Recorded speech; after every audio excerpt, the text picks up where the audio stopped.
الحمد للہ الذی ذی العزت والعلا والصلاة والسلام علی سید الانبیاء شمس الضحیٰ بدر الدجا نور الہدی منبع الجود والعطا اما بعد اعوذ باللہ من الشیطان الرجیم بسم اللہ الرحمن الرحیم قل للمؤمنین یغضوا من ابصارہم صدق اللہ العظیم وصدق رسولہ النبی الکریم ونحن علی ذلک لمن الشاہدین والشاکرین والحمد للہ رب العالمین ان اللہ وملائکتہ یصلون علی النبی یا ایہا الذین آمنوا صلوا علیہ وسلموا تسلیما الصلاة والسلام علیک یا سیدی یا رسول اللہ وعلی آلک واصحابک یا سیدی یا حبیب اللہ۔ تمام تعریفیں حمد و ثنا اللہ تبارک و تعالی کے لیے، درود و سلام نبی اکرم نور مجسم شفیع معظم آقا کل ختم رسول دانائے سبل احمد مجتبیٰ جناب حضرت محمد مصطفیٰ صلی اللہ تعالی علیہ وسلم کی ذات والا صفات کے لیے حمد و صلوات کے بعد، اسلام فطرت کے عین مطابق دین ہے۔ نبی پاک صلی اللہ تعالیٰ علیہ وسلم نے فرمایا ہے کہ میں اخلاق عالیہ کی تکمیل کرنے کے لیے دنیا میں آیا۔ جتنے اخلاق ہو سکتے تھے، جتنی خوبصورتیاں ہو سکتی تھیں، جتنی اللہ کو محبوب تھیں، وہ ساری میرے نبی کریم نے بیان فرمائی، ساری رسول کریم صلی اللہ تعالی علیہ وسلم نے بیان کر دی ہیں، جتنی خوبصورتیاں ہو سکتی تھیں۔ کچھ لوگ ایسے ہوتے ہیں جو بیچارے بائی نیچر ہی کچھ پریشانیوں کا شکار ہوتے ہیں، اور قرآن مجید نے جو ارشاد فرمایا نا کہ کچھ لوگ نفس کی خواہش کو اپنا خدا بنا لیتے ہیں، تو وہ بلا وجہ بھی بہت ساری باتیں کرتے ہیں جن کا کوئی وجود نہیں ہوتا۔ عورت کو حقوق دلانے کے لیے بہت سارے لوگ بہت ساری غلط باتیں کرتے ہیں۔ جو لوگ یہاں سے کسی کو لے جاتے تھے نا دبئی، دھوکہ دے کے اور لے جاتے تھے یورپ میں، عرب ممالک میں دھوکہ دے کے لے جاتے تھے، تو وہ بھی کوئی خواب ہی تو دکھاتے تھے کہ اتنے لاکھ تنخواہ ہوگی، اتنا کچھ ہوگا۔ وہاں جا کے پتہ چلتا تھا کہ جیب سے بھی دینے پڑیں گے کچھ۔ بہت سارے لوگ ایسے ہوتے ہیں، وہ سارے خوبصورتی کے نام پر ہی دھوکہ دیتے ہیں۔ آپ کو پتہ ہے کہ جو آدمی کسی کو لالچ دیتا ہے تو کسی کو لوٹنے کے لیے اسے لالچ دینا بڑا ضروری ہوتا ہے۔ لوگ پہلے لالچ دیتے ہیں پھر لوٹتے ہیں، پہلے مکمل لالچ دیتے ہیں، یہ چیز مل جائے گی، یہ چیز مل جائے گی۔ لوگ مکمل لالچ دیتے ہیں، اس کے بعد پھر لوٹتے ہیں۔ اور اگر لالچ نہ دیں تو کوئی آدمی قابو آئے گا؟ لوگ لوٹتے ہیں لالچ دے کر۔ اچھا، اب وہ جو جس کو لالچ دیا جا رہا ہوتا ہے وہ کہہ رہا ہوتا ہے کہ نہیں نہیں تمہیں نہیں پتا، وہ اس وقت ماننے کو تیار نہیں ہوتا۔ وہ کہتا ہے اتنی خوبصورت باتیں کر رہا ہے، اتنی اچھے پیغام دے رہا ہے، تم میرے دشمن ہو، تم مجھے منع کر رہے ہو۔ ہوش تب آتی ہے کہ جب سب کچھ لٹ جاتا ہے۔ عورت کو ویسے بھی قابو کرنا بڑا آسان ہوتا ہے۔ اعلیٰ حضرت بریلوی رحمۃ اللہ علیہ فرماتے ہیں بیٹیاں نازک شیشیاں ہوتی ہیں، ان کو تو ذرا سی چوٹ لگے تو ٹوٹ جاتی ہیں۔ دیکھیں کتنا بڑا جملہ کہا بریلی کے امام، نازک شیشیاں ہیں۔ ذرا کوئی آدمی گمراہ کرتا ہے، ذرا خراب کرتا ہے۔ اب دیکھیں نا، یہ جو بچیوں کو بچے مس گائیڈ کرتے ہیں، انہیں بڑے بڑے خواب دکھاتے ہیں، وہ بیچاری ماں باپ کو چھوڑ کے، بہن بھائی کو چھوڑ کے اس کے ساتھ شادی کرتی ہے، پھر جو اس کا بعد میں حشر ہوتا ہے، آپ ادلیاں نو سردار پہن تکے تے شرما والیاں نو جھوٹے ڈولیاں دے۔ پھر وہ بیچاری ماں باپ رکھتے نہیں، وہ ظلم کرتا ہے تو کتنی بڑی تکلیف میں وہ بچی آ جاتی۔ نازک شیشی ہوتی ہے نا تو ٹوٹ جاتی. یہی حال اب جدید خواتین اور یہ جو کچھ اینکر پرسن ہیں، یہ اصل میں نا یہ آپ کو سیاست سکھاتے ہیں، لیکن یہ مادر پیدر آزاد لوگ ہیں، بالکل آزاد. یہ تو علماء شور نہ کریں، بات نہ کریں، گفتگو نہ کریں، مشائخ بات نہ کریں، اور یہ جو کچھ سنجیدہ اور دینی طبقہ ہے یہ کچھ شور نہ کرے، یہ تو روڈوں پہ ننگے ہو کے آ جائیں معاذ اللہ. خوفناک نظریہ رکھتے ہیں یہ لوگ. عورت کو کہتے ہیں تیرے حقوق ہم تجھے لے کے دیں گے. مثلاً وہ کون سا حق ہے جو تم نے لے کے دینا ہے؟ میرے نبی کریم صلی اللہ علیہ وسلم اس کو بیٹی بھی بنایا ہے، اس کو بہن بھی بنایا ہے، اس کو ماں بھی بنایا ہے، اسے بیوی کا عالی شان رتبہ بھی عطا فرمایا ہے. اور چونکہ بیٹی کا بھی حق بڑا بیان کیا جاتا ہے، بہن کا بھی، ماں کا بھی. اور بیوی کے معاملے میں لوگ سمجھتے ہیں کہ زیادہ بات نہیں کرنی چاہیے، شاید مسئلہ خراب ہو جائے. حالانکہ نبی پاک صلی اللہ تعالیٰ علیہ وسلم نے بیوی کے بارے میں پتہ کیا فرمایا؟ فرمایا جب تم نکاح کر لیتے ہو تو اپنا ایمان محفوظ کر لیتے ہو. اب میں اس کی شرح نہیں کرتا، اب خود کر لیجئے گا کہ وہ ایک ایسی شخصیت ہوتی ہے کہ جس کی موجودگی میں آپ کا ایمان محفوظ ہے. اب میں نہیں سمجھتا کہ اس سے بڑی بات کوئی اور ہو سکتی ہے، جس کی موجودگی میں آپ کا ایمان. اور بھئی یہ حدیث پاک عرض کر رہا ہوں، نکاح جب کوئی کر لے تو اس نے اپنا ایمان مکمل کر لیا. اس کا معنی یہ ہوا کہ آپ کا ایمان محفوظ ہے اس کی موجودگی میں. تو اس سے زیادہ بھی، یعنی ایمان سب سے قیمتی چیز ہے نا، تو اس کے محفوظ ہونے کی وجہ حضور نے نکاح بیان کر دی. اب میرا خیال ہے بی بی اگر کوئی اس سے بڑا حقوق مانگے گی تو بیوقوفی کرے گی. اتنا بڑا درجہ نبی کریم نے اسے عطا کر دیا، اتنا بڑا مقام دے دیا کہ تو خاوند کے ایمان کے محفوظ ہونے کا ذریعہ بن گئی ہے. عورت کو جو حقوق رسول کریم صلی اللہ تعالیٰ علیہ وسلم نے عطا فرمائے، نبی پاک نے جو حقوق دیے، دیکھیں نا، حضرت عبداللہ ابن عمر رضی اللہ تعالیٰ عنہ کی اہلیہ بیمار تھی تو جلدی سے وہ آئے. تو جب بہت جلدی ہو، سفر بڑا شدید تھا، تو آپ نے جلدی سے نماز ادا کی، جلدی سے چلے. آپ کے خادم کہنے لگے حضور خیریت ہے؟ فرمایا میری بیوی بیمار ہے.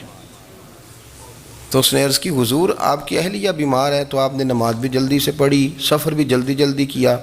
تو فرمانے لگے یہ وہ چیزیں ہیں جو ہمیں مدینے والے رسول نے سکھائی. آپ اس کیفیات کو سمجھیں کہ حضور صلی اللہ علیہ وسلم نے درس دیا. اور پھر ایک اور بہت بڑی بات، یہ فضیلت کسی اور کو نہیں دی.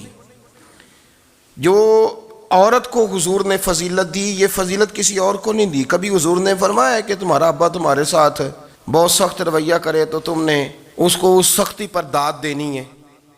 فرمایا چلو اگر وہ زیادتی بھی کرے تو تم نے اس کے ساتھ سلوک اچھا ہی کرنا ہے.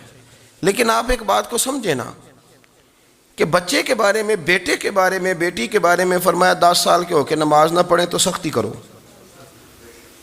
تمہارا ڈنڈا بھی لٹکنا چاہیے.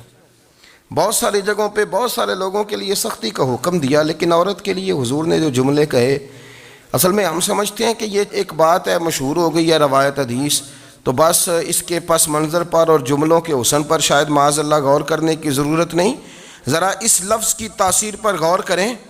حضور نے فرمایا عورت ٹیڑھی پسلی سے پیدا کی گئی ہے، یہ ٹیڑھی ہے، اس کو سیدھا کرنے کی کوشش کرو گے تو ٹوٹ جائے گی. تو حضور پھر ہمارے لیے حکم کیا ہے؟ فرمایا جیسی ہے تم اسی کے ساتھ نبھا کرو. آپ سمجھیں کہ اتنا محفوظ حضور نے درجہ دے دیا بی بی کو، اتنا محفوظ کہ فرمایا غلطی بھی ہو تو میرے غلاموں تم اس کے ساتھ نبھا کرو، گزارا کر لو. کو کیا اور حق چاہیے عورت کو، جس کو اس کی غلطیوں سمیت نبی پاک نے قبول کرنے کا حکم دے دی کہ اس کی کمزوریوں سمیت قبول کر لو. اب اس کو اور کیا کوئی کمزوریوں سمیت قبول کرتا ہے؟ کبھی آپ دکان پہ بیٹھے ہو تو آپ کہیں بھی اس میں یہ بھی غلطی، میرے مال میں یہ بھی کمزوری ہے، یہ بھی کمزوری ہے، یہ بھی کمزوری ہے، تو کر لے قبول. کرتا ہے کوئی؟ کوئی شخص ایسا ہو جو کسی چیز کی کمزوریاں بیان کر کے کہ اسے قبول کرو؟ پر رسول کریم صلی اللہ تعالیٰ علیہ وسلم نے نا ہمیں سبق دیا، حضور نے ہمیں درس دیا، نبی پاک نے ہمیں پیغام دیا.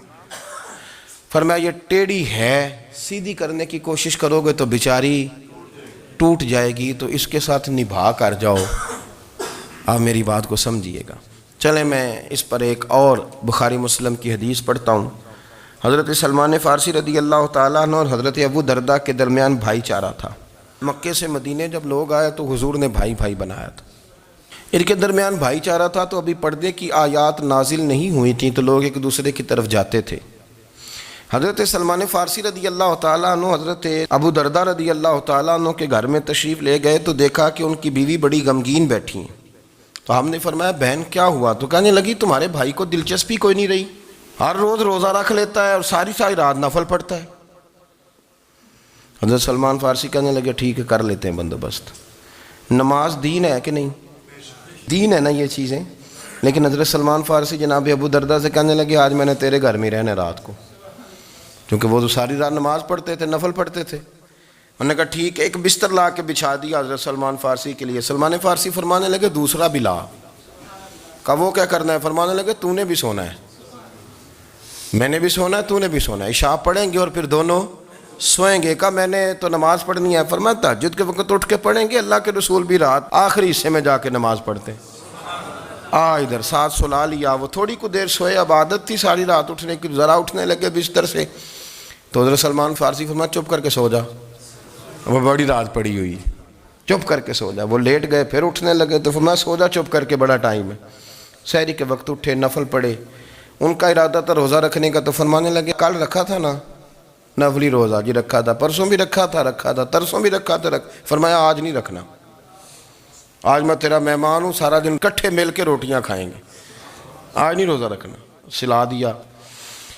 اب حضرت ابو دردہ رضی اللہ تعالیٰ عنہ کہہ تو کچھ نہ سکے، پر کہنے لگے سلمان تم پتہ تم کیا کر رہے ہو؟ نہ تم نے مجھے رات اٹھ کے زیادہ نفل پڑھنے دیے، سویرے روزہ نہیں رکھنے دیا۔ تو حضرت سلمان فارسی کہنے لگے کوئی لمبی بات تو نہیں نا، چلتے ہیں نا ابھی فجر میں مسجد نبی میں، تو نبی پاک کو بتاتے ہیں سرکار دو عالم علیہ السلام کی خدمت میں تو اپنی بات کرنا، میں اپنی کروں گا، حضور نتیجے کا اعلان فرما دیں گے، بات طے ہو جائے گی۔ حاضر خدمت ہوئے، عرض کی یا رسول اللہ صلی اللہ تعالیٰ علیہ وسلم یہ ساری رات نفل پڑھتے ہیں، ہر روز روزہ رکھتے ہیں، ان کی اہلیہ غمگین بیٹھی ہیں، حکم فرمائیں۔ تو نبی پاک صلی اللہ علیہ وسلم نے فرمایا پھر ہوا کیا؟ یا رسول اللہ میں نے رات سلایا ہے، سحری میں اٹھایا ہے، سویرے روزہ نہیں رکھنے دیا۔ نبی پاک نے فرمایا سلمان فارسی نے ٹھیک کیا ہے، سلمان فارسی نے ٹھیک کیا۔ پھر حضور نے فرمایا، نبی کریم نے فرمایا ابو دردہ تیرے اوپر اگر اللہ کا حق ہے، اس کے رسول کا حق ہے، دین کا حق ہے، تو فرمایا تیری آنکھ کا بھی تیرے اوپر حق ہے، تیرے وجود کا بھی تیرے اوپر حق ہے۔ یہ حضور نے فرمایا تیرے بچوں کا بھی تیرے اوپر حق ہے، تیری بیوی کا بھی تیرے اوپر حق۔ اس حق کو بھی سمجھے، حقوق اللہ بھی ہیں، پر تیری آنکھ کا بھی تیرے اوپر کیا مانا کہ تیری آنکھ سونا چاہتی ہے تو اسے سلا بھی، تیرے وجود کا بھی تیرے اوپر حق، تو تیرا وجود آرام کرنا چاہتا ہے تو اسے آرام بھی کرا۔ اور پھر وہاں نبی پاک صلی اللہ علیہ وسلم نے فرمایا میں تم سب، سننا یہ لفظ حدیث کے، حضور نے اسی موقع پر فرمایا میں تم سب سے زیادہ اپنے رب کو جانتا ہوں اور میں تم سب سے بڑھ کر اپنے رب سے ڈرتا ہوں۔ حضور فرمانے لگے میں روزہ بھی رکھتا ہوں، افطار بھی کرتا ہوں، یعنی کبھی رکھتا ہوں اور کبھی نہیں رکھتا۔ فرمایا میں نفل بھی پڑھتا ہوں اور اپنی بیویوں کو وقت بھی دیتا ہوں۔ سرکار مسجد میں بھی آتے تھے، نواسوں کے ساتھ کھیلا بھی کرتے تھے، ان کے ساتھ پیار بھی کرتے تھے۔ تو اتنے بڑے حقوق حضور نے بیان فرمائے عورتوں کے کہ تمہاری بیوی کا بھی تمہارے اوپر۔ لو ایک حدیث بخاری کی اور یہاں بیان کر دیتا ہوں۔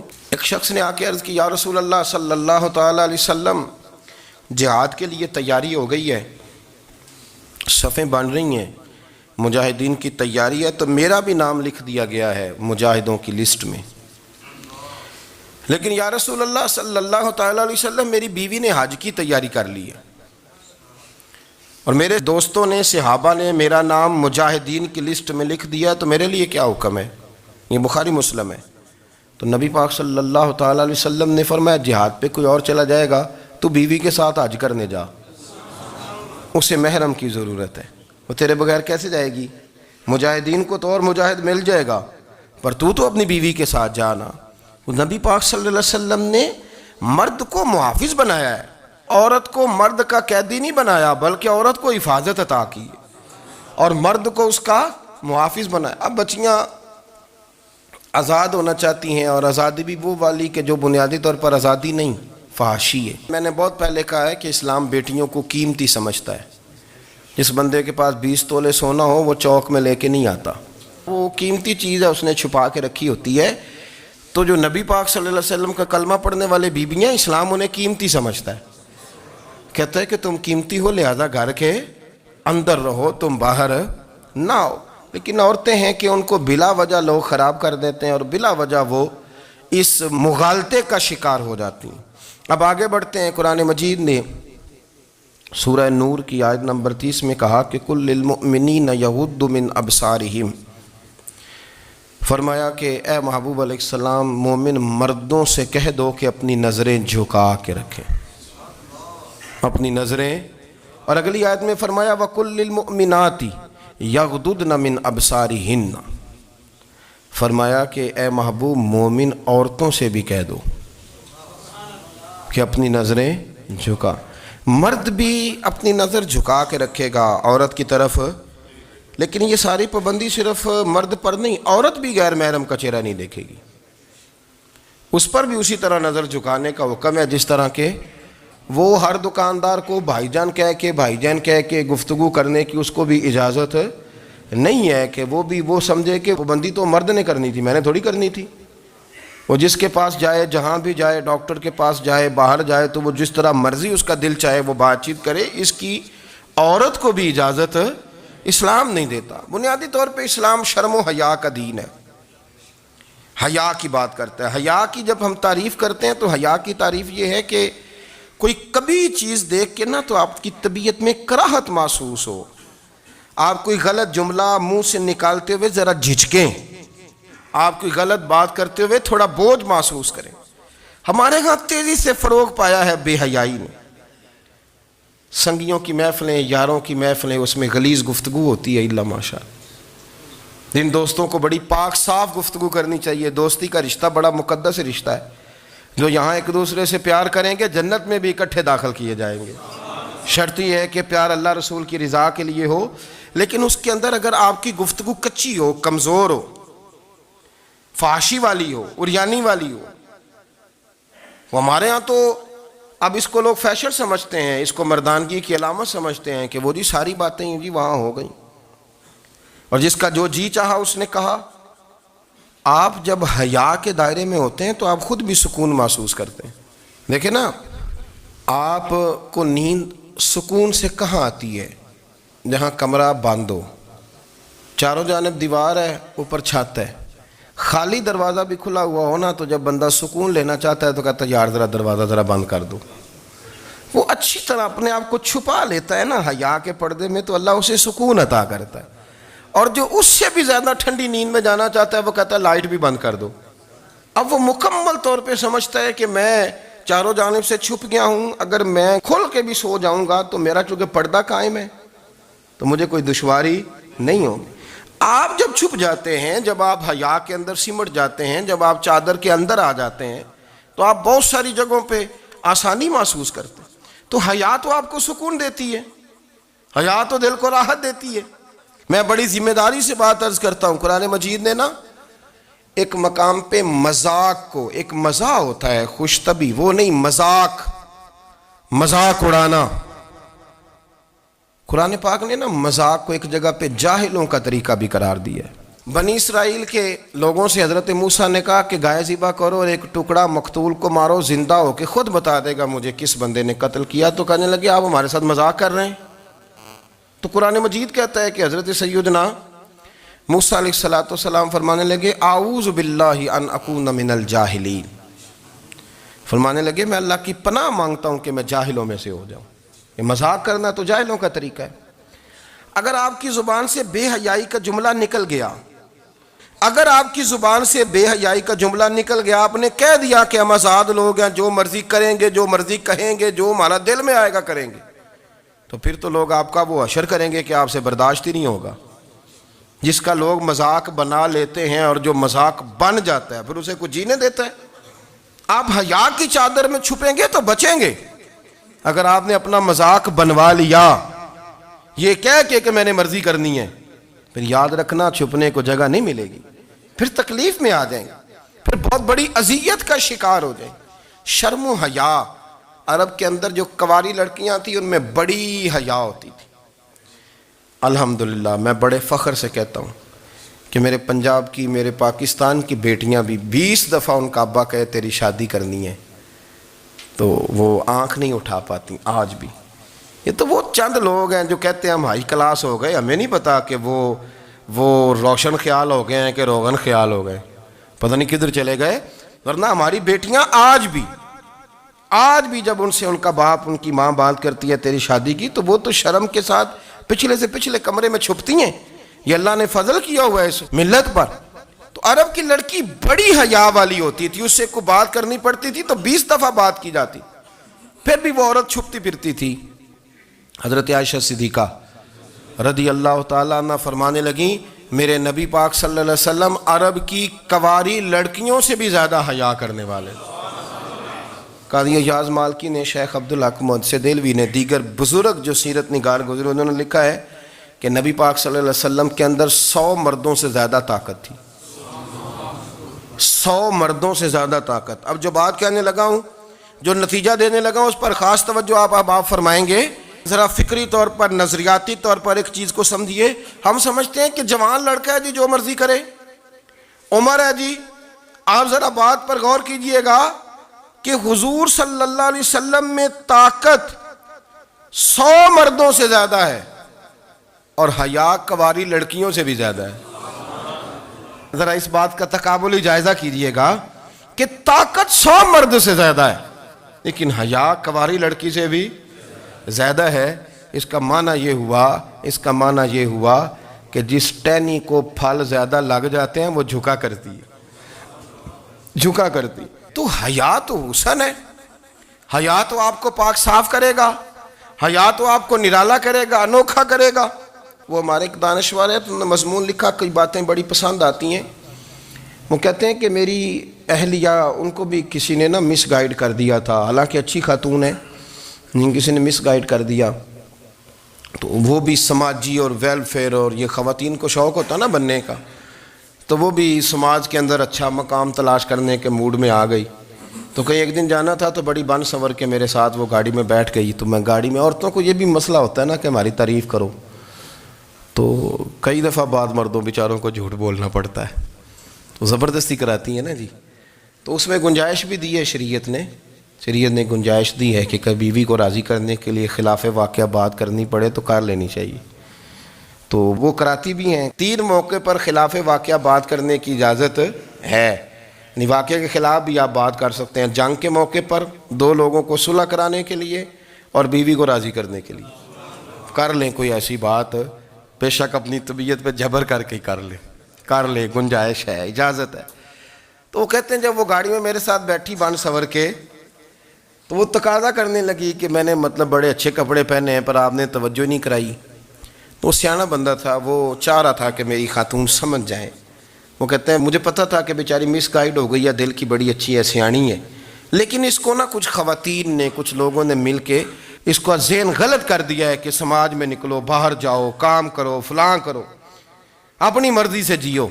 تو میرے ساتھ گاڑی میں بیٹھی کہیں جانے کے لیے، تو مجھ سے کہنے لگی کہ آپ نے میری طرف توجہ ہی نہیں کی، آپ نے کوئی ذکر ہی نہیں کیا کہ میں کیسی لگ رہی ہوں۔ تو وہ کہتے ہیں میں نے اسے کہا کہ اگر تو ناراض نہ ہو تو پھر میں صحیح والی تعریف کر دوں۔ تو اس نے کہا کہ آپ کر دیں۔ تو کہتے ہیں میں نے درد سے اور خلوص سے اپنی بیوی سے کہا، خلوص کے ساتھ میں نے کہا میں تو روز گھر ہوتا ہوں، روز شام کو گھر ہوتا ہوں، اگر تو میرے لیے تیار ہوتی تو میں تیری تعریف کرتا، لیکن آج تو باہر جانے کے لیے تیار ہوئی، تو پھر ان سے تعریف کی امید رکھ جن کے لیے تو نے تیاری کی ہے۔ میرے لیے تیاری کرتی تو میں تو ہر شام تیرے پاس ہوتا ہوں۔ کہتے وہ میرے لفظوں میں درد تھا تو وہ بھی رو پڑی، اور کہنے لگی آپ گاڑی روک دیں، مجھے باہر جا کے کسی کو راضی نہیں کرنا، میں نے اسے راضی کرنا ہے جس کو رب کریم نے میرا شوہر بنایا ہے اور میرے لیے منتخب کیا ہے میرے ماں باپ کو، میں واپس لوٹتی ہوں۔ یہ ایک پہلو ہے سلگتا ہوا، اس کو سمجھا جائے۔ رسول کریم صلی اللہ علیہ وسلم عرب کی کواری لڑکیوں سے زیادہ حیا والے تھے، کواری لڑکیوں سے زیادہ حضور حیا فرمایا کرتے تھے۔ جب خانہ کعبہ کی مکہ شریف میں تعمیر ہو رہی تھی نا، اہل عرب اس کو تعمیر کر رہے تھے، تو نبی پاک صلی اللہ علیہ وسلم اپنے چچا حضرت عباس کے ساتھ خانہ کعبہ کی تعریف میں مصروف تھے۔ تو عرب کے لوگ چونکہ لمبا کرتا پہنتے تھے پیروں تک، تو نیچے اگر کسی وقت کوئی چیز نہیں بھی ہوتی تھی تو کسی کو وہ نظر نہیں آتی تھی، چونکہ پردہ رہتا تھا، ایک لمبا کرتا پہنا ہوا ہوتا تھا۔ تو جب بچے، سرکار کی عمر مبارک بھی ابھی تھوڑی تھی، تو اس طرح بچے جب نکلتے تو وہ کئی دفعہ اپنی تہمت اتار دیتے نیچے سے، اور کوئی مزدوری کرنے لگتے تو 3-4 طے کر کے نا تہمت کی کندھے پہ رکھ لیتے، جس طرح کبھی دیہاتوں میں لوگ کپڑا سر پہ رکھتے تھے کہ اوپر اگر کوئی وزنی چیز رکھیں گے تو وہ تکلیف نہیں دے گی۔ نبی پاک صلی اللہ علیہ وسلم بھی سب لوگوں کے ساتھ خانہ کعبہ کی تعمیر میں شامل تھے۔ تو حضرت عباس رضی اللہ تعالیٰ عنہ نے کہا حضور سے، ابھی اللہ نے نبوت بھی نہیں فرمایا تھا، بھتیجے آپ بھی تہمت اتاریے، یہ صحیح مسلم میں حدیث موجود ہے، اور اس کو کندھے پہ رکھ لیجیے، آپ اینٹیں اٹھا اٹھا کے لا رہے ہیں تو ذرا آپ کو تکلیف نہیں ہوگی۔ تو سرکار دو عالم صلی اللہ علیہ وسلم سے یہ بات کہی، اور پھر جلدی سے حضور کی تہمت کو نکال کے نا، حالانکہ لمبا کرتا پہنا ہوا ہے، تو وہ جیسے ہی ان کے کندھے پہ رکھا اینٹیں رکھنے کے لیے، تو سرکار تو زمین پہ گر گئے، بے ہوش ہو گئے، آنکھیں آسمان کی طرف، اور پھر حضور پکار رہے ہیں آزاری آزاری آزاری، میرا تہمت دے دو، میرا تہمت دے دو۔ کبھی کوئی شخص اس وجہ سے بھی بے ہوش ہوا ہے کہ میرے وجود سے کپڑا اتر گیا ہے؟ حالانکہ سرکار پر وہ بے ہوشی بھی نبی پاک کا وہ جو غلبہ ہے نا شرم و حیا کا، اس کی وجہ سے ہوئی، ورنہ تو حضور فرماتے ہیں کہ میری آنکھیں سو جاتی ہیں، دل تو میرا اس عالم میں بھی جاگتا رہتا ہے۔ تو سرکار زمین پہ تشریف لے آئے، آنکھیں میرا تہمت دے دو، میرا تہمت دے دو، تو جلدی سے انہوں نے تہمت دیا تو حضور نے باندھ لیا، پھر طبیعت مبارک میں تسلی ہوئی۔ یعنی ہم اس رسول کے غلام ہیں کہ جن کے تو وجود سے کپڑا اتر جائے تو حضور برداشت نہیں کرتے، قبول نہیں فرماتے، تکلیف شروع ہو جاتی۔ لیکن یہاں نوجوان ہیں اور بڑا قد کاٹ ہے اور بڑے بڑے سمجھدار لوگ ہیں، گرمی آتی ہیں تو شارٹ کپڑے پہن کے گھومتے ہیں، ان کو خیال نہیں کہ یہ وہ والا لباس ہے جو باہر تو کیا گھر میں اماں کے سامنے نہیں پہننا چاہیے، بہنوں اور بیٹیوں کے سامنے نہیں پہننا چاہیے۔ آپ کی گفتگو میں شرم و حیا ہو، آپ کے لب و لہجے کے اندر حسن ہو۔ آپ کو پتہ ہے نبی پاک صلی اللہ علیہ وسلم نے فرمایا میری امت میں سب سے زیادہ حیا کرنے والے عثمان غنی ہیں، عثمان غنی سب سے زیادہ حیا کرنے والے۔ آپ فرمایا کرتے تھے جب سے حضور کا چہرہ دیکھا ہے میں نے کبھی اپنی شرمگاہ بھی نہیں دیکھی، میں نے آنکھوں کا وضو نہیں توڑا، اور جب سے حضور کے دست مبارک میں میں نے بیعت کے لیے سیدھا ہاتھ بڑھایا تو پھر سیدھا ہاتھ میں نے کبھی گندگی کو نہیں لگایا۔ حیات، آپ باتھ روم کے اندر بھی غسل فرماتے تھے تو کپڑوں سمیت کرتے تھے۔ کسی نے کہا حضرت جی واش روم کے اندر کیوں نہیں کپڑے اتارتے؟ آپ فرمانے لگے باہر بندوں سے حیا کرتا ہوں، اندر جاتا ہوں تو رب سے حیا نہیں شروع ہو جاتا، وہ تو دیکھ رہا ہے نا۔ تو میں جو بات آپ کی خدمت میں عرض کرنا چاہتا ہوں اس کو آپ سمجھیے گا میرے عزیز، کہ شرم والا مزاج، گفتگو بھی شرم والی، آنکھیں بھی شرم والی، لباس بھی شرم والا، دوستی یاری بھی شرم والی، بہت ساری ایسی باتیں۔ دیکھیں نا آپ ذرا، میں نے کہا کہ باتوں کو سن کے گزر نہ جایا کریں، اس کی گہرائی پر غور کریں۔ حضور علم کا سمندر ہے، سرکار سے زیادہ علم دنیا میں کسی کے پاس موجود نہیں ہے، اور صحابہ کو موقع ملا ہوا ہے اس سمندر سے فیض لینے کا، لیکن ان کی حالت یہ ہے کہ حضرت علی المرتضیٰ فرماتے ہیں 14 دن گزر جاتے، حضور سے کوئی سوال پوچھنا ہوتا تھا پر میں شرم کے مارے نہیں پوچھ پاتا تھا۔ 14 دن بخاری شریف میں موجود ہے۔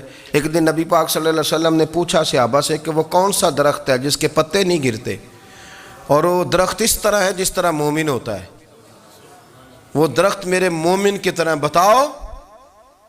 حضرت عبداللہ ابن عمر فرماتے مجھے پتا تھا کہ وہ کھجور کا درخت ہے، لیکن چونکہ ابو بکر صدیق بھی بیٹھے ہیں، عمر فاروق بھی بیٹھے ہیں، مولا علی بھی بیٹھے ہیں، عثمان غنی بھی بیٹھے ہیں، اتنے جید لوگ بیٹھے ہیں، تو مجھے حیا آتی تھی کہ میں کیوں جواب دوں۔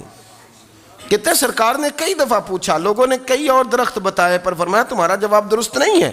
آپ حیا کے اس پہلو پر غور کریں کہ سوال کا جواب آتا ہے، سوال کا جواب، یعنی مجھے سوال کا جواب آتا اور پھر میں دوں نہ، مجھے بدعزمی نہ ہو جائے گی؟